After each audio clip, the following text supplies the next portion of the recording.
Welcome back. Today's explainer is going to be something truly special. We are exploring the grand finale of a breathtaking historical narrative found in the book of Ruth, specifically chapter 4, verses 11 through 17. If you've been following this story, you know it's been a profound journey. Well, today we get to see the climax. It's a beautiful symphony of grace, moving completely from the agonizing realities of famine, weeping, and graves in a foreign land, all the way to the joyous birth of a king. Okay, let's dive into this structured roadmap. We're going to start by moving beyond the whole Cinderella story idea. Then we'll examine covenant acceptance at the city gate, the awakening of life, the establishment of a historic kingdom, and finally, how this all ties into God's grand narrative. All right, section 1, Beyond a Cinderella Story. We really need to challenge a very common, kind of superficial reading of this historical text. On the surface, a lot of readers simply look at Ruth and see a secular Cinderella romance. It's the classic trope. A poor, destitute Moabite widow who happens to marry a wealthy, kind man named Boaz, and they live happily ever after.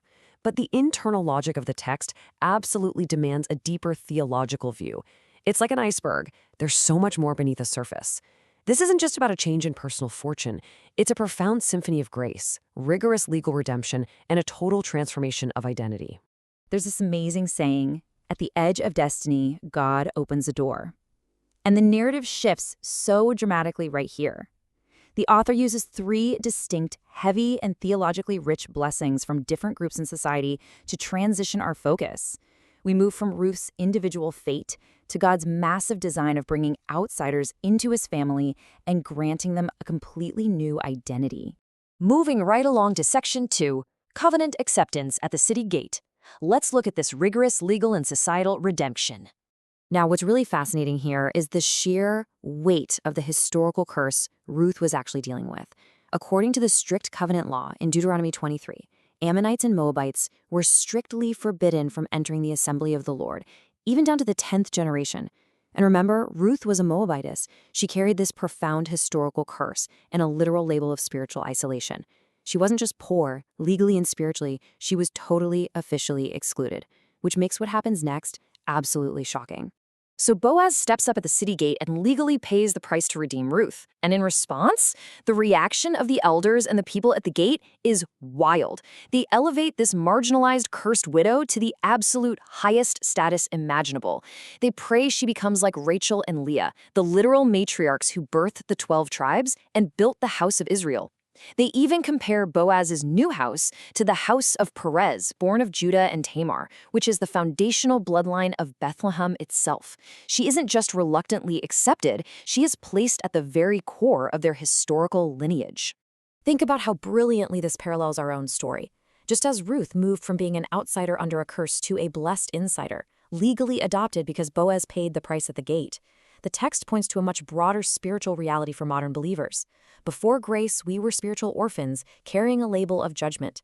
But just as Boaz didn't cling to his own wealth, Jesus Christ went to the gate of the cross, paid the ultimate price, and legally reversed our spiritual identity from outsiders to family. Okay, shifting gears to section 3, Awakening of Life and Total Redemption. Let's talk about Naomi for a second, Ruth's mother-in-law. Consider her emotional journey. Back in chapter 1, she left Bethlehem full but returned empty, destitute, and deeply grieving the loss of her husband and sons. She literally told the town to call her Mara, which means bitter, because she felt her life was just a dried-up well. But now, as Ruth and Boaz have a child, the women of Bethlehem pronounce the second incredible blessing. They declare that God has completely restored her life. He didn't just put a Band-Aid on her sadness, he completely, fundamentally reversed her emptiness. And get this, the women of the town say something mind-blowing to Naomi. They declare that her daughter-in-law, Ruth, is better than 7 sons. No way, right? In Hebrew culture, the number 7 is the ultimate symbol of perfection and completion. Having 7 sons represented the absolute highest honor, inheritance, and glory a woman could possibly achieve. The text is making it crystal clear that God's blessing through this faithful outsider completely exceeded all cultural and personal expectations Naomi could have ever dreamed of. So, with the birth of this baby, God definitively healed Naomi's 2 greatest voids. Her family line was no longer a dead end, and her permanent legal inheritance in Israel was fully restored. The shame was entirely removed, the bitterness of Mara was stripped away, and she was legally secured in the covenant community forever. This beautifully brings to mind the core promise of salvation found in John 14:18. I will not leave you as orphans, I will come to you. Just as God cured Naomi's deep internal emptiness and secured her eternal inheritance, the ultimate grace is that God adopts us. He cures our internal spiritual poverty. We literally no longer have to beg the world for worth or identity because we have a permanent, untouchable inheritance in His family. Which brings us to section 4, kingdom establishment. This is the third and final blessing, and honestly, the most mind-blowing twist in the entire text. Picture this scene. It's so incredibly moving. Naomi officially takes the child to her bosom. Historically speaking, this was an ancient legal adoption ceremony. She's officially claiming the child as the legal continuation of her deceased husband Elimelech's line. And incredibly, it's the neighbor women who act as witnesses and actually name the baby. The entire community is right there, witnessing the miraculous resurrection of a dead family lineage. And the name they give him? Obed. It means servant or worshiper. It's a name that perfectly signals a life entirely dedicated to serving God's ultimate unfolding purpose. And what exactly was that purpose? Well, this brilliantly illustrates the absolute ultimate plot twist of the whole book. The narrative suddenly pulls back the curtain on history itself. Obed becomes the father of Jesse, and Jesse is the father of King David. Do you see what this means? This seemingly small, heartwarming story of a widow surviving a famine in Bethlehem was actually the foundational bedrock for the throne of King David, and ultimately the lineage of Jesus Christ. Finally, section 5, entering God's grand narrative. Let's look at how these massive historical implications apply directly to you and me. When Ruth was first out there returning to Bethlehem, she was just gleaning grain. She was acting purely out of love for her mother-in-law and simple faith, literally just trying to survive day to day. She had absolutely zero idea that her simple, everyday acts of obedience, picking up leftover grain in a dusty field, were being used by God to physically build the lineage of the Savior of humanity. She transitioned from a mere survivor to a kingdom builder woven directly into God's eternal redemptive timeline. And that is exactly what happens when your identity is transformed by grace.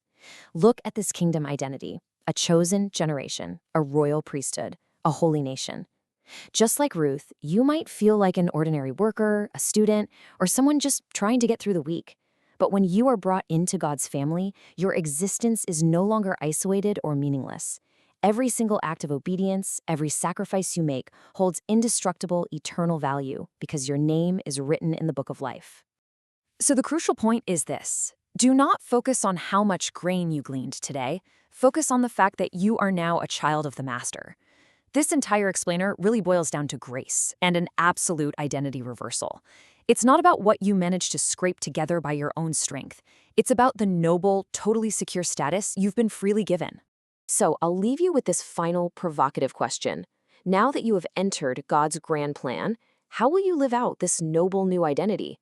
Let that sink in for a minute. You aren't just surviving, you are part of a grand, eternal narrative. Step out boldly, live joyfully, and fully embrace the identity you've been given. Thanks so much for joining me on this explainer. Keep exploring, and I'll see you next time.